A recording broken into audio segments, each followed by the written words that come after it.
Study point में एक बार फिर से आप सभी का स्वागत है। Today we are going to discuss geographical region of Himachal Pradesh, right. तो अगर हम हिमाचल प्रदेश की बात करें, इसका जो टोटल एरिया हिमालय का जो टोटल एरिया है उसका 10.54% एरिया हिमालय के अंदर आता है, ठीक है।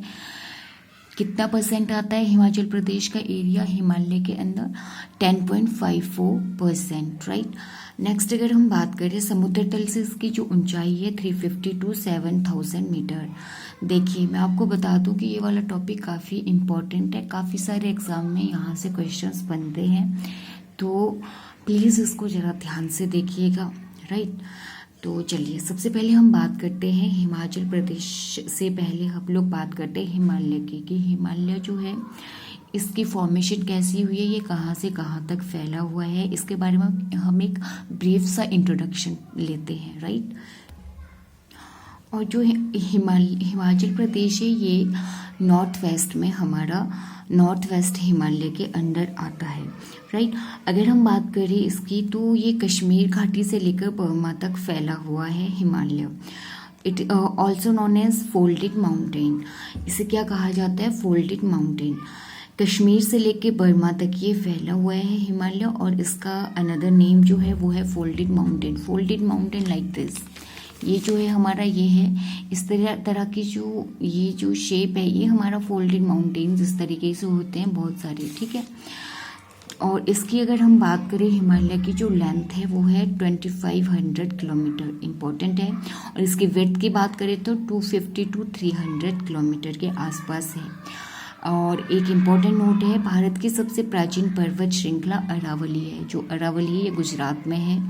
अरावली की जो पहाड़ियाँ हैं ये सबसे प्राचीन पर्वत श्रृंखला है। बहुत सारी पर्वतों की पहाड़ियों की छोटी छोटी ये श्रृंखला है और सबसे प्राचीन है ये, राइट। चलिए अब हम इसकी फॉर्मेशन थोड़ी सी देख लेते हैं। तो क्या हुआ था कि करोड़ों वर्ष पहले हिमालय के स्थान पर तेथिस सागर हुआ करता था, ठीक है। तेथिस सागर के अगर हम ईस्टर्न पार्ट की बात करें तो यहाँ पे अंगारा लैंड था और साउथ में गोंडवाना लैंड था। देखो गोंड शायद जो मुझे लग रहा है गोंड एक जनजाति भी है, लग नहीं रहा है गोंड एक जाति है जो कि आई थिंक एमपी में है, मध्य प्रदेश में है, ठीक है। अब देखिए ये जो गोंडवाना लैंड है, गोंडवाना लैंड में भारत, अफ्रीका, ऑस्ट्रेलिया और अंटार्कटिका आते थे। ये गोंडवाना लैंड जो थी, ये जो एरिया था यहाँ पे हमारा, उस टाइम इंडिया जो है एशिया कॉन्टिनेंट में नहीं आता था, ये आता था गोंडवाना लैंड में। और जहाँ पे जो कंट्रीज थी वो थी भारत, अफ्रीका, ऑस्ट्रेलिया और अंटार्कटिका, राइट। यहाँ पे देखिए मैंने नोट भी दिया है कि उस समय इंडिया एशिया कॉन्टिनेंट में नहीं था। तो हुआ क्या था, million years of ago Bharat Gondwana land से अलग होकर एशिया की तरफ बढ़ने लगा। टकराने के बाद हिमालय का जन्म हुआ। जब वो एशिया की तरफ बढ़ा तो वहाँ पे वो टकराने के बाद क्या हुआ, वहाँ पे जन्म हुआ था हिमालय का, ठीक है। अब हिमालय जो है इसका जन्म जो है, हिमालय का जो जन्म हुआ वो बताया जाता है कि लद्दाख के लाटों में हुआ है, ठीक है। ये भी क्वेश्चन डायरेक्ट यहाँ से पुटअप किया जा सकता है कि हिमालय का जन्म कहाँ पे हुआ है? लद्दाख के लाटों में, राइट। देखिए अगर हम हिमालयाज के डिवीज़न की बात करें तो इसको 3 पार्ट में डिवाइड किया जाता है। देखिए ये है हमारा सबसे छोटी वाली जो पहाड़ी आपको दिख रही है, आउटर हिमालय है। ये वाला हिमालय हमारा लेसर हिमालय है, और ये वाला this one is your greater Himalaya. इसके केवल 3 ही रेंजेस हैं, 4th इसकी नहीं है। इसको 3 पार्ट में डिवाइड किया गया है, आउटर, लेसर और ग्रेटर, राइट। तो ये जो ट्रांस हिमालय हमारा, ये इसके हिमालय का ये हिस्सा नहीं है, ये इसका पार्ट नहीं है। ये जो इधर जो आपको ग्रेटर हिमालय के पीछे ये माउंटेन्स दिख रहे हैं छोटे छोटे, ये छोटी छोटी पहाड़ियाँ जितनी भी हैं ये ट्रांस हिमालयस के अंदर आती हैं। और ये सारी की सारी पहाड़ियाँ हिमालय के निर्माण से पहले यहाँ पे एग्जिस्ट करती थी, राइट। तो समझ आ गया कि जो हमारा ट्रांस हिमालयाज है ये हिमालय का पार्ट नहीं है। ठीक है, हिमालय को 3 पार्ट में डिवाइड किया गया, आउटर हिमालय, लेसर हिमालय और greater Himalaya.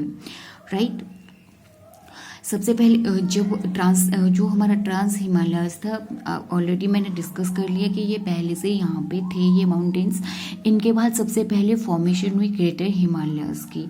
Million of years के बाद जो है लेसर हिमालयस की हुई, उससे करोड़ों वर्ष बाद फिर आउटर हिमालयस की फॉर्मेशन हुई है। सबसे पहले ऑलरेडी पहले ये थी ट्रांस हिमालयस की पहाड़ियाँ, उसके बाद ग्रेटर हिमालय की फॉर्मेशन हुई, फिर लेसर की, फिर आउटर की। सबसे बाद में आउटर हिमालय की हमारी फॉर्मेशन हुई थी। राइट, देखिए तो हिमाचल प्रदेश को 3 पार्ट में हिमाचल प्रदेश के जियोग्राफिकल रीजन्स की अगर हम बात करें तो इसको भी 3 भागों में ही डिवाइड किया गया है, greater Himalayas, lesser Himalayas, outer Himalayas. ठीक है, तो ये जो ग्रेटर हिमालयस है ये हायर हिमालयस इसको कहते हैं, लेसर हिमालयस को सेंट्रल जोन भी कहा जाता है, आउटर हिमालयस को द शिवालिक्स भी कहा जाता है। वेरी इंपॉर्टेंट, शिवालिक की पहाड़ियाँ हैं हमारी आउटर हिमालयस की। ठीक है, आउटर हिमालयस का ही नाम शिवालिक है। ठीक है, नेक्स्ट टाइम हम बात करते हैं, ऑलरेडी डिस्कस कर चुके हैं हम लोग कि trans Himalayas is not the part of Himalayas. Himalayas के बनने से पहले ही ट्रांस हिमालयस के पर्वत यहाँ पर थे। और एक नोट है यहाँ पे, हिमालय का लगभग 10.54% भाग जो है हिमाचल प्रदेश में आता है, ऑलरेडी डिस्कस कर चुके हैं। राइट, और चलिए अब फर्दर मूव करते हैं और हम इन सबको 1 बाय 1 डिस्कस करते हैं। हिमाचल प्रदेश के रिस्पेक्ट में हम अब इन तीनों रेंजेस को पढ़ेंगे। ये जो 3 पार्ट्स हैं हमारे, outer Himalayas, inner Himalayas and greater Himalayas. अब हम देखेंगे हिमाचल प्रदेश के कौन कौन से एरियाज, कौन कौन सी इन रेंजेस में आते हैं, कौन आउटर हिमालय में कौन सा आता है, लेसर में कौन सा आता है और ग्रेटर में कौन सा आता है। Now let's start. सबसे पहले हम देखते हैं आउटर हिमालयस। इसको हम सब हिमालयस जोन भी कहते हैं और इसको शिवालिक पर्वत भी कहा जाता है।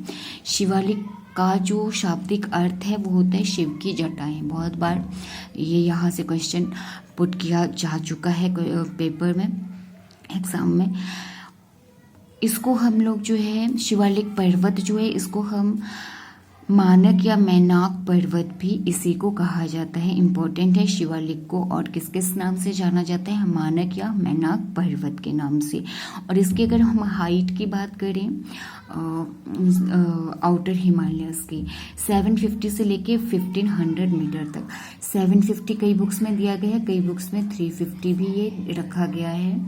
तो ये दोनों डेट्स हमने याद रखनी है, सॉरी डेट्स नहीं, ये दोनों पैरामीटर्स हमने याद रखने हैं, 750 to 1500। और कुछ एक बुक्स में 350 to 1500 मीटर्स से रेंजेस की रखी गई हैं। जो ये एल्टीट्यूड है सब हिमालयस जोन का, मतलब आउटर हिमालयस का। ठीक है, अब हम इसमें देखते हैं कौन कौन से एरियाज जो है इसमें इंक्लूड होते हैं हमारे। देखिए, तो चलिए अब हम इस मैप के थ्रू देखते हैं कि कौन कौन सा रीजन कहाँ कहाँ पे है इसका। आउटर मोस्ट हिमालय का कौन कौन से हिमाचल प्रदेश के रीजन्स इसमें आते हैं। तो देखिए, सबसे पहले हम स्टार्ट करते हैं साउथ की तरफ से, सिरमौर से। ठीक है, यहाँ का जो नाहन है यहाँ पे, और यहाँ पे है पावटा साहिब हमारा। नाहन और पावटा ये दोनों के दोनों ही इसी रेंज में आते हैं। राइट, यहाँ पे अगर हम नेक्स्ट फर्दर मूव करते हैं सोलन में, तो सोलन का जो है यहाँ पे नालागढ़ एरिया आता है इसके अंडर। आगे हम अगर बिलासपुर की बात करें तो यहाँ का स्वारघाट एरिया। ऊना की हम बात करें तो ऊना यहाँ पे पूरा का पूरा, ये जो ऊना है ये पूरा का पूरा पार्ट आता है इसी के अंडर। किसके अंडर आता है, आउटर हिमालयस के अंदर। ठीक है, कौन कौन सा, सिरमौर का हमारा नाहन और पावटा साहिब, यहाँ का सोलन का आता है नालागढ़, बिलासपुर का स्वारघाट, ऊना पूरा का पूरा इसी रेंज में आता है, शिवालिक रेंज में आता है। ठीक है, अगर हम कांगड़ा की फिर बात करें तो कांगड़ा का जो जसवा और नूरपुर है ये इसके अंडर। तो कांगड़ा का हमारे पास मैंने कहा जसवा, और ये हमारा इधर जसवा और यहाँ पे है हमारा नूरपुर। ये सारा का सारा एरिया हमारा शिवालिक के अंडर आता है। मैं हमीरपुर भूल गई थी। हमीरपुर का देखिए जो ये बॉर्डर लाइन है इसके, ये पूरा का पूरा एरिया, ये वाला जो बॉर्डर लाइन वाला एरिया है, ये वाला एरिया देखिए, ये वाला एरिया आता है हमारा शिवालिक्स के अंडर आता है। कांगड़ा का जसवा और नूरपुर एरिया, जसवा और नूरपुर। नेक्स्ट हम देखते हैं चंबा का। चंबा के जो निम्नवर्ती भूभाग है हमारे, ये वाले जो क्षेत्र हैं डाउन वाले, ये सारे के सारे हमारे जैसे हाथीधार वगैरह हो गया, इसके बगल का जितना भी एरिया है ये आता है शिवालिक्स में आता है। आई होप आपको अब समझ आ गया होगा कि जो हमारा आउटर हिमालय है शिवालिक है, शिवालिक में कौन कौन से आते हैं। सिरमौर का पांवटा और नाहन, सोलन का आता है नालागढ़, बिलासपुर का स्वारघाट, ऊना पूरा कंप्लीटली इसी में आता है। और क्वेश्चन भी राइज हो जाता है यहाँ से कि कौन सी डिस्ट्रिक्ट है जो पूरी की पूरी शिवालिक के अंदर ही आती है, तो है हमारी ऊना। कांगड़ा का हमारा नूरपुर और जसवा, और चंबा का जो निम्नवर्ती लोअर पार्ट है इसका भूभाग जो है वो यहाँ पे आता है इसमें। अगर हम देखें तो ये पूरी की पूरी जो लाइन है यहाँ से लेके ये हमारा आता है, ये वाली जो लाइन है ये हमारा सारा का सारा लेसर हिमालय है। ठीक है, शिवालिक के अंडर ये आता है, राइट। नेक्स्ट अब हम देखते हैं इस कि हिमाचल प्रदेश का कितना % भाग जो है हमारा शिवालिक के अंडर आता है। तो हिमाचल प्रदेश का 30% पार्ट जो है वो आता है शिवालिक के अंडर। हिमाचल प्रदेश का 55% कल्टीवेटेड लैंड जो है शिवालिक के अंडर आता है। कल्टीवेटेड लैंड्स मीन्स जिसमें कृषि योग्य जो भूमि होती है हमारी वो क्या है। आई थिंक ये सबसे ज़्यादा रेशो है। शिवालिक की जो पहाड़ियाँ हैं ये वाले एरियाज काफ़ी उपजाऊ होते हैं। क्या होता है कि ऊपर से जब ग्रेटर हिमालय से फिर लोअर लेसर हिमालय से होते हुए जब हम आउटर हिमालय में नदियां प्रवेश करती है तो ऊपर से जितने भी नदियां अपने साथ उपजाऊ मृदा कण जो भी है वो सारे के सारे यहाँ को नीचे को उस सारे कंटेंट को नीचे को ये लाता है। तो यहाँ पे इस कारण जो ज़मीन होती है वो काफ़ी उपजाऊ होती है। ठीक है, तो कल्टीवेटेड लैंड एरिया जो है शिवालिक का वो 55% है HP का। ठीक है, शिवालिक की जो ब्रेथ की हम अगर बात करें इसकी जो विड्थ है वो है 10 to 40 किलोमीटर। एवरेज रेनफॉल यहाँ पे होता है 1500 mm तक। ठीक है, तो ये आपने कुछ एक फैक्ट्स अच्छे से बार बार 2-4 बार इनको अगर रीड करोगे तो आ जाएगा आप लोगों को।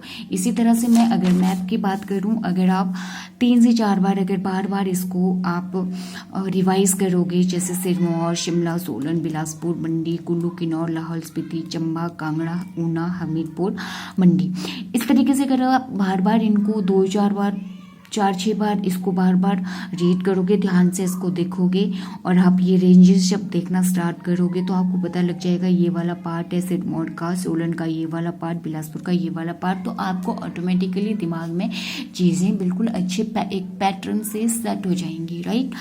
तो नेक्स्ट हम बात करते हैं कुछ एक और की पॉइंट्स है इसके, उनको हम देख लेते हैं। देखिए, शिवालिक में जो है चो निकलते हैं जिनको चौस कहा जाता है इंग्लिश में। ये जो चौस होते हैं ये क्या होते हैं, ये होते हैं सीजनल स्ट्रीम्स। जैसे जब बारिश होती है जो नदी नाले उस टाइम अराइज हो जाते हैं तो उन्हीं को चौ कहा जाता है। ये काफ़ी ज़्यादा जो है शिवालिक में निकलते हैं, राइट। सिट्रिक फ्रूट्स यहाँ पे काफ़ी ज़्यादा पाए जाते हैं। आपने देखा होगा नीचे कांगड़ा में, ऊना में आपको संतरे, नींबू वगैरह इसकी जो है बहुत ज़्यादा वहाँ कल्टीवेशन होती है, राइट। नेक्स्ट हम बात करते हैं दून वैलीज की। ये दून वैली क्या हुई इसके बारे में हम पहले डिस्कस कर लेते हैं। अगर हम दून्स की बात करें कि दून्स क्या होते हैं, देखिए ये आपका ये आपका आउटर हिमालयस है, ये आपका लेसर है और ये आपका है ग्रेटर हिमालयस। जब ग्रेटर हिमालयस से आपकी कोई नदी निकलती है, रिवर निकलती है, वो लेसर हिमालय से होते हुए नीचे आउटर हिमालय में जब आ रही होती है तो क्या होता है कि नीचे आउटर हिमालय भी इसके जो रेंजेस हैं, पर्वत हैं, वो भी थोड़े सामने से क्या हो रहे होते हैं, बढ़ रहे होते हैं। ठीक है, जब ऊपर से पानी आ रहा होता है तो क्या होता है कि यहाँ पे पहाड़ों के पीछे जो है पानी यहाँ पे जमा हो जाता है, जिससे कि यहाँ पे एक झील का निर्माण हो जाता है। तो धीरे धीरे क्या होता है कि ये पानी जो है इन पहाड़ों से, ये जो हमारा पहाड़ है, माउंटेन है, यहाँ से ये अपने लिए रास्ता बना लेता है। तो पानी तो आगे चला जाता है, बट जब ऊपर से पानी आ रहा होता है, रिवर आ रही होती है, तो ये अपने साथ काफ़ी सारे मृदा कण या पत्थर के कंकड़ मान लो, वो सारी चीज़ें अपने साथ लाता है, जिसको हम सेडिमेंट्स कह सकते हैं। जिससे कि ये वाला जो जहाँ पे ये झील लेक बनी हुई थी, इसका पानी तो निकल चुका है, अपने लिए इसने रास्ता बना लिया, बट यहाँ पे क्या होता है कि यहाँ पे ये धीरे धीरे परत दर परत जो ऊपर से सेडिमेंट्स आ रहा है, ये यहाँ पे जमा होती जाती हैं, जिसके कारण यहाँ पे क्या होता है कि यहाँ पे बहुत बड़े यहाँ पे जो है बहुत बड़े बड़े मैदान बन जाते हैं। और याद रखिए, जो मैदान होते हैं इन्हीं को दून्स कहा जाता है। ये मैदान ही दून्स कहलाते हैं और ये काफ़ी उपजाऊ होते हैं, राइट। तो ये होते हैं हमें दून वैलीज। सिरमौर जिले के कियारदा दून, सोलन की नालागढ़ दून, ऊना की दून, ऊना पूरा का पूरा दून में ही आता है, राइट। कांगड़ा के नूरपुर व जसवा दून, राइट। तो ये आपने याद रखनी है कि सिरमौर में कौन सी दून है, वो है कियारदा। सिरमौर में कियारदा, एक बार 2-4 बार लर्न करते करोगे, रीड करोगे तो आपको अच्छे से ये दिमाग में सेट हो जाएंगे। सिरमौर, कियारदा दून, नालागढ़, सोलन नालागढ़ दून, ऊना दून है हमारी पूरी की पूरी, कांगड़ा की नूरपुर व जसवा दून। ठीक है, तो ये थी हमारी दून्स। अगर हम रेंजेस की यहाँ पे बात करें तो यहाँ पे रेंजेस हैं हमारी आउटर हिमालयस रेंजेस कई स्थानों से कटी फटी हैं। आपको पता है, अब जो हमारे जो पहाड़ हैं वो ऐसी सिमिट्री में तो नहीं है, वो कहीं से ऊबड़ खाबड़ है। अगर मैं इस तरह से कोई पहाड़ बनाती हूँ तो कहीं से ये ऐसे गया है, कहीं से ऐसे है, कहीं से ऐसे है, कहीं से ये ऐसे है, मतलब ऐसे करके ये हमारे पहाड़ हैं। इसमें कहने का मतलब कि ब्रांचेस निकली हुई हैं इन पर्वतों में, ठीक है।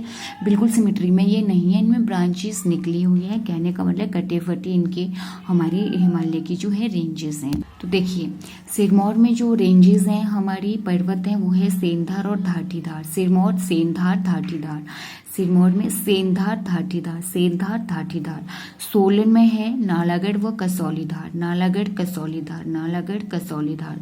कांगड़ा व हमीरपुर में 16 सिंगी धार। मेनली इसको क्वेश्चन में, एग्जाम में जो क्वेश्चन के रूप में देखा जाता है, हमीरपुर में पूछा जाता है कि 16 सिंगी धार कहाँ पे, तो ऑप्शन में हमीरपुर दे रखा होता है, तो आपका हमीरपुर ही आएगा, क्योंकि 16 सिंगी धार जो है कांगड़ा व हमीरपुर की बॉर्डर लाइन पे ही है, ज्यादा ये हमीरपुर में है ये वाली रेंज, ठीक है। तो ये हमीरपुर के अंदर आती है। चंबा में सियाल हाथीधार इंपॉर्टेंट है, सियाल हाथीधार, 16 सिंगी धार और सियाल हाथीधार दोनों ही इंपॉर्टेंट है। तो ये इसकी रेंजेस है यहाँ की, ठीक है। अब हम कुछ एक इंपॉर्टेंट फैक्ट्स इसके देख लेते हैं। जैसे शिवालिक की पहाड़ियों का निर्माण चिकनी मिट्टी, बालू, स्लिट व चट्टानी टुकड़ों के निक्षेपण से हुआ है। शिवालिक पहाड़ियाँ सबसे युवा स्थल हैं, क्योंकि ये सबसे लेट में ये जो हैं शिवालिक की पहाड़ियाँ सबसे बाद में बनी हुई हैं। सबसे पहले ग्रेटर हिमालय की, फिर हमारे लेसर हिमालय की, और उसके बाद शिवालिक पहाड़ियाँ बनी हैं। हिमालय क्षेत्र को प्राचीन काल में इलावर्त भी कहते थे। क्या कहते थे? इलावर्त। तो ये था हमारा आज का टॉपिक। तो आज हम सिर्फ यही वाला ही कर पाए, इसका जो आउटर मोस्ट हिमालय है हमारा, कौन कौन से हिमाचल प्रदेश के एरियाज यहाँ पे आते हैं हमने देखा, दून्स क्या होते हैं, चौस हमने देखे, और फिर हमने इसकी रेंजेस भी देख ली। तो नेक्स्ट टॉपिक में हम लोग इसके फर्दर 2 पार्ट्स को देखेंगे। अब अभी तक के लिए इतना ही। Thank you.